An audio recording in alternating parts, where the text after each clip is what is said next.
Jeigu šio vaizdo įrašo herojų paslėptume po kaukę ir paliktume tik žinomus jo internetinės karjeros pasiekimus, tai be abejonės atrodytų kaip didžiosios dalies turinio kūrėjų svajonė. Uždarbis leidžiantis paversti savo aistrą pagrindiniu pajamų šaltiniu, laisvas grafikas bei galimybė dirbti vos keletą valandų per dieną. Jeigu kas nors dabar man duotų tokį pasiūlymą, pasirašyčiau po jo net negalvodamas, bet taip jau kartais nutinka, kad gražus fasadas po savimi slepia kiek kitokią tiesą, kuri ne visada būna tokia jau maloni.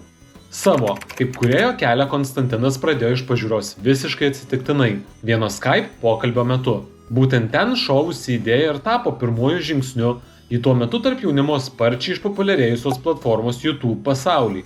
Naujas kanalas ir naujas vaizdo įrašas. Šiek tiek įvedant į 2015 metų kontekstą, noriu priminti, kad tuo metu vienas geriausiai peržiūras generuojančių turinių buvo įvairūs iššūkiai. Platforma tiesiog skendo nuo cinamono valgymo, zefyrų į burną grūdimo bei ledinio vandens iššūkių, kurie savaime suprantama neaplenkė ir mūsų šalies. Требу вайдже, iššūkį bratką, aš tau atkiršiusi. Pilk! Pilk!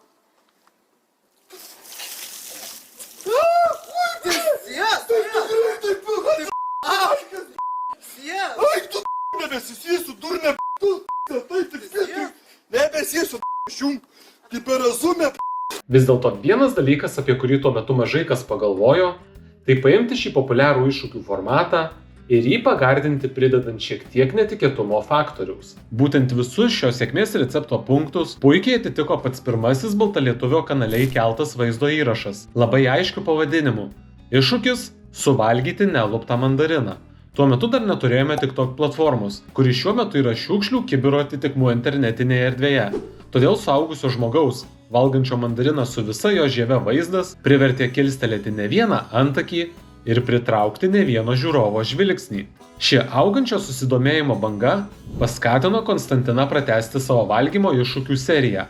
Ir tai buvo paragautas bananas, bulvė, svogūnas, arbūzas bei šašlykas. Žinoma, neįprastu būdu, o tęsiant tradiciją ir valgant su visomis žievėmis bei niekaip kitaip neapdorojus. Ir nors egzistuoja visiems puikiai pažįstama klišė, kad blogos reklamos nebūna, bet toks netradicinio turinio kūrimas, kaip ir buvo galima nuspėti, pritraukė nelabai palankų žiūrovų dėmesį. Komentarų skiltyje tarp rekomendacijų naujiems vaizdo įrašams vis dažniau buvo galima rasti įžeidimų bei pašaipų skirtų įrašų autoriui, kurios galų gale privedė prie turinio krypties keitimo. O žinote, koks kitas formatas yra artimiausias šokiruojantiems iššūkiams? Taip, teisingai, dainavimas.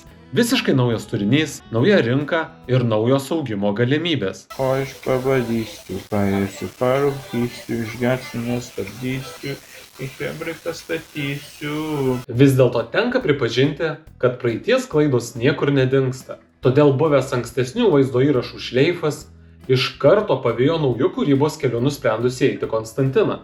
Patyčios dar paintensyvėjo ir tai tik sustiprino jo kaip savotiško personažo statusą. Neskaitant gero ir greito starto auginant kanalą prenumeratorių prasme, šiuo kūrybos etapu baltalietuvio perspektyvos nebuvo geros. Po iššūkių epizodų sekė dainavimo ir anekdotų pasakojimo vaizdo įrašai, nei iš tolo nepriminė ankstesnės sėkmės peržiūrų prasme, kas savaime sumažino žiūrovų skaičių ir dalinai nustūmė kūrėją į YouTube platformos paraštes. Ir galbūt viskas būtų taip ir nutrūkę, jeigu ne vienas vaizdo įrašas, kuris įžiebė dar nematytą kūrybos ugnį mūsų aptariamo herojaus galvoje. Kas ieškojo, tas suras. Ant paso parašyta, kur tu mane gali rast. Čia buvo pataikyta idealiai. Tuo metu OG buvo pačiame savo pike, o neseniai išleistos dainos perdainavimas atnešė baltalietuviui 100 000 peržiūrų. Ir tai tapo tik antruoju tokios sėkmės sulaukusiu vaizdo įrašu jo kanale. Greičiausiai tuo metu virš Konstantino galvos sužibo lemputė, kuris signalizavo, kad vis dėlto įmanoma pritraukti peržiūrų ir dainuojant. Negana to, čia slypėjo kur kas daugiau nei sausos peržiūros. Ši jo veikla tapo tikra aukso gysla finansinė prasme, leidusi žiūrovams susakyti jų norimus sveikinimus, kartu pridedant ir dainos užklausą. Kitaip tariant, jeigu noriu išgirsti Konstantiną atliekant vieną ar kitą kūrinį, aš galiu visą tai užsakyti tiesiai pas jį, prie to paties dar pridėdamas sveikinimą ir man artimam žmogui. Toks savotiškas sveikinimų koncerto principas. Sveikas, Jokūbai. Nu ką, banditka, sveikas sugrįžęs, tau sako Žalgirio piliečiai, sveikas Pijau. Linkime daugiau paprakaituoti lemandžymę, mažiau Big Macų ir išlikti tokių pat mylimų aliuminijų. Leistis daugiau pasilepinti su mumis, tą progą skirime šią tavo mėgstamą dainą. Lepink, Lepink, let's go.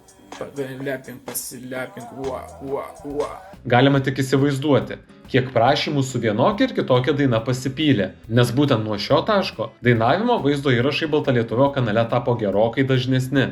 Vis dėlto meilė maisto valgymui ir viso to filmavimui niekur nedingo. Kūrybos ratas pilnai apsisuko ir vaizdo įrašo herojus vėl grįžo prie savo kanalo šaknų.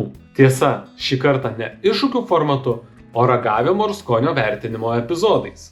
Galima rasti daugiau nei 200 skirtingų vaizdo įrašų, kuriuose Konstantinas ragauja vienokį ir kitokį maistą, vėliau palikdamas savo patį nuoširdžiausią įvertinimą 10 balų skalėje.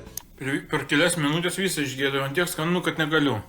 Išgerčiau dar vieną tokį, jeigu turėčiau. Pasinaudojant įvairiais trendais, jam vis dar pavyksta surinkti tikrai nemažus peržiūrų skaičius. O kol dar egzistuoja nenufilmuoti ir neparagauti maisto produktai, tikimybė, kad jis nustos daryti tai, ką daro paskutiniuosius 5 metų, išlieka ganėtinai maža. Per ištisą 10-metį turinio kūrimo Baltalietuvis sugebėjo išlaikyti savo aktualumą iki pat šių dienų, nors ankstyvaisiais kūrybos etapais jis sulaukdavo nemažai neigiamų reakcijų, bet eidamas norimų keliu ir praktiškai nekeisdamas savo kūrybos, jis sugebėjo padaryti tai, kas pavyksta toli gražu ne kiekvienam turinio kūrėjui.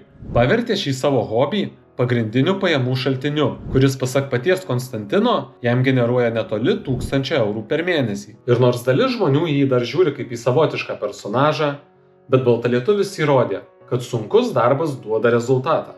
Kol kiti, galimai talentingesni kūrėjai jau senai užbaigė savo kūrybos kelią, jis ir toliau savo sekėjams reguliariai kelia turinį, o svarbiausia daro tai, kas jam patinka labiausiai – valgo maistą.